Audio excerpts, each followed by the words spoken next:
Rimda eng yomon pitsa pishiradigan joyga borib, pitsasini yeb ko'ring. Ketdik. Men bu joyni birinchi Google va boshqa turli xil sayohatga doir bo'lgan ijtimoiy tarmoqlar orqali tekshirib, shu joy ekanligini topdim. Ko'rib, bu fikrim xatoligini tushunib yetdim. Chunki ichkari to'laqonli bo'm-bo'sh edi. Kirganimizda bizdan boshqa 2 kishi o'tirgandi xolos. Hamma stollar bo'm-bo'sh. Men hayron qoldim.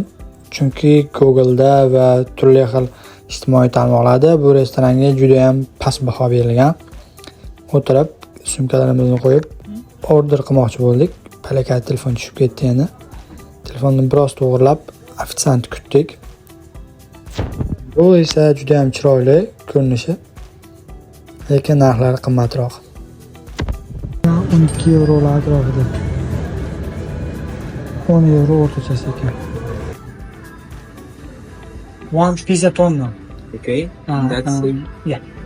Nothing for drinks? Drink. This is Coke, yogurt, anything like that?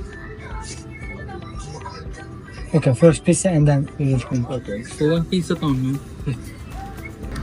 Hozir bu yoqda ko'p yalandan tashish buyuruvchilar soni ham biroz kamroq. To'g'ri, obed paytidan o'tib ketdi, lekin qolgan restoranlarga qaraganda bu yoqda odam soni juda past. Hozir bu yoqda taxminan 6 kishi o'tiribmiz xolos. Qaramiz qancha yetib keladi. A few moments later. Ko'p yalandan bizga pizza yetib kelgan. Endi buni ta'mini yeb ko'rib bilamiz. Qani berilgan baholarga arziydimi yoki bundan balandroqmi? Bismillah deb ko'ramiz. Biz просто degustatsiyaga kelganimiz uchun faqat bitta oldik. Ko'rib turganlaringlar tushib ketyapti. Qani yeb ko'ramiz. Bismillah.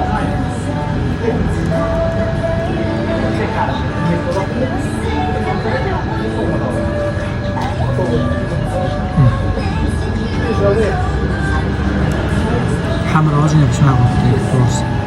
Bu lekin umumiy ta'mi yaxshi. Pizza ham tugadi. Umumiy holati lekin yaxshi ekan.